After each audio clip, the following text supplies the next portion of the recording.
In today's video, I'm going to teach you how to create Zoom App ID. By the end, you'll know exactly where to go in the Zoom App Marketplace and how to locate the credentials you need to integrate your app with Zoom. Think of the App ID as the client ID that uniquely identifies your app, paired with a client secret that your app will use to authenticate. First, open the Zoom App Marketplace in your web browser. At the top right of the Marketplace, look for the Develop option. Clicking Develop is how you start building or managing apps in your Zoom account. If you're not already signed in, Zoom may ask you to log in or confirm that you have the right permissions. Having owner or admin access on the account is often required to create certain app types, so keep that in mind. Next, you'll choose the kind of app you're creating. Zoom gives you a few options, and the right one depends on what your integration needs to do.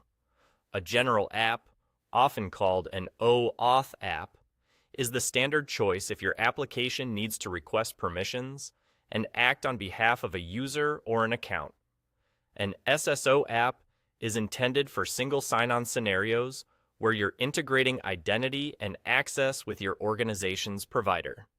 A webhook-only app is best when you just need Zoom to send event notifications to your server without making API calls back to Zoom.